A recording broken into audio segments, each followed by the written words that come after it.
the natural death to save him from spiritual death. So in other words, I change how I do things because I know he's following me. So all the negative things that I used to do, I change it to doing positive things so that he will follow me doing the positive. So I lay down, my life means I lay down those things that feels good. Those things that are considered pleasures to me. I lay those things down. So that he will follow me. Now that's a true friend. That want to keep you from straying down the path of unrighteousness. So they change themselves in order for you to have a desire to change yourself. That's a true friend. Yes. Yeah, but if that true friend don't want to change themselves in order to change the next person, see, they gonna put, well, I'm gonna cover this up like him, you know, this is in the dark, so I'm gonna go home. And everybody remember look that. now, but now wait a minute now. If you really look at it through spiritual eyes, now we ain't in no fleshly thing, we're in spiritual now. If you look at it through your spiritual eye, you got to change you. Well, you know, how you gonna change him or save him when you all out here and all you dipping and dabbing over here and jumping over there? Well, isn't that what I just said? I said that I love him enough that I desire to do right because I know he's following me. So I desire to do right. I lay down those worldly things that are pleasurable for me.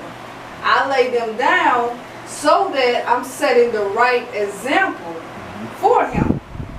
That's one of the greatest form of love that there is.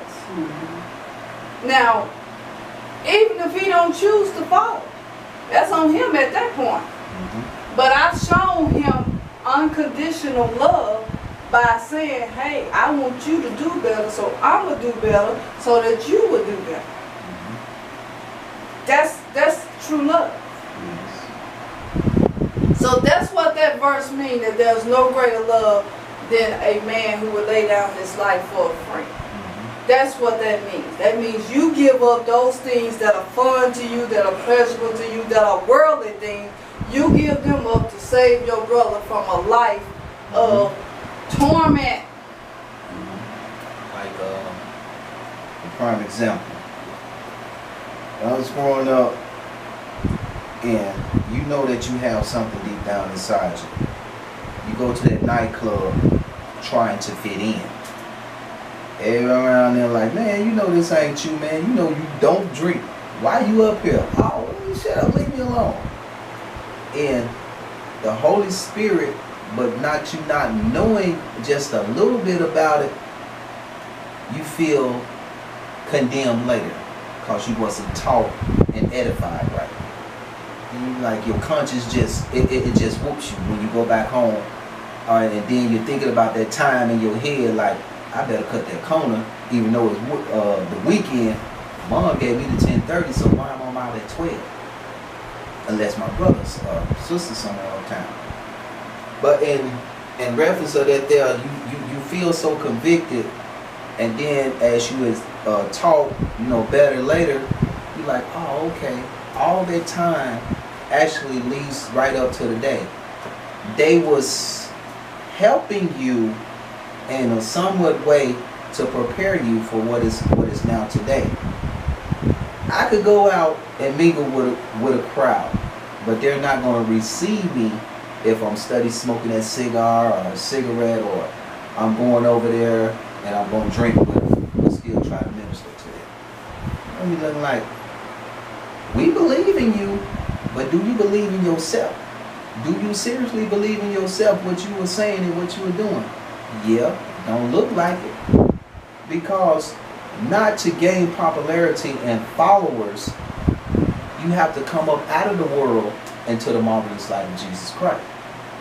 Once you know that there, and a reflection, you put that reflection back into you, into your face, you would then begin to see the reflections of, reflections for the reflections for correction. Okay, Mhm. I'm gonna Yeah. get you. Yeah, I'm gonna Right. get you. Okay, thank you. You will be able to correct yourself. So when others correct you, you be like, oh, okay, just like that light. Now I got it. And you begin to grow. Yeah, that's all I want to say. So tongues plays a very vital role in us conquering fear. Love plays a vital role in us conquering fear.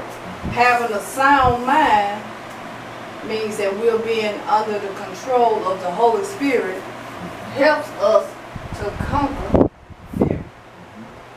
So my question is, as we get ready to open up the floor for discussions and questions, who has fear, first off? Who has fear? Yes. I mean, I got other fears other than the snake. Mhm. But that was the most recent Mhm. one for me. Pardon me, I had fear, but I prayed. Now I'm not afraid. I used to be afraid because I was afraid that somebody was watching me or coming through the window. So paranoia. Paranoia. Feel paranoia. Well, I skip a beat or whatever they got. Yeah, paranoia. But I really wasn't talking to myself, but each time that I would go to sleep, I'd jump up and look this way, jump up and look this way. I'd be, well, I used to hear things, but it was all in my, trying to get in my head. I had to pray. I said, Lord, I said, what's wrong with me is I'm nervous. If I did anything wrong to you, Lord, please, Lord, forgive me. That brought me to sleep, Lord, and I started giving a praise to sing. I sang that song in the sleep. I didn't realize I was singing. That's why I was asleep. And I don't do it no more. But they give me some medication for a long, long time. And I time to take those pills. I said, Lord, in the name of Jesus, I said, I refuse not to take these pills no more. I said, Lord, I trust in you, I believe in you. Father God, I said, I'm going to go to sleep in your name, Lord, because you're going to cover me with your wings and rock me to sleep. So let me ask two questions I want to ask you guys. First question. When you're dealing with the spirit of fear, how long do you think it takes to get rid of the spirit of fear? 1 minute. 1 minute, you should believe. 1 minute? Okay. All right. Anybody else got anything different? You can get rid of the line of fear in a split second if you really want to. Okay. Split second. Okay. Yeah, you can if you want to. See, all you got to do is just remember, check yourself, look at yourself, look deep in yourself, in your soul, and you see what's causing it. Then let it know. Yeah, let go of it. So 1 minute, split second. Anybody else? 2. 2 minutes? All right, 2 minutes, okay. Anybody else? Well, what is the situation? Like, what is it a fear of? Is it something deep-rooted fear from childhood? Could that? Well, I'll say for me, it'll take me a while to get over something I'm fearful of. So, good point. And that's what I'm getting at. Yes. You can get over the initial stage of fear immediately. But to conquer that deep-rooted fear, that takes time. Because you got to face it. And you got to face everything that's attached to it. In order, so that takes time. That's a process. Yes. So the initial fear means that you begin to make up your mind immediately. I'm making up my mind. I'm going to deal with this. I'm getting over this fear. I'm tired of this fear controlling me. So that's your initial stage. So you start doing what is required, because the enemy tries to stop us from doing what? To keep us from getting power?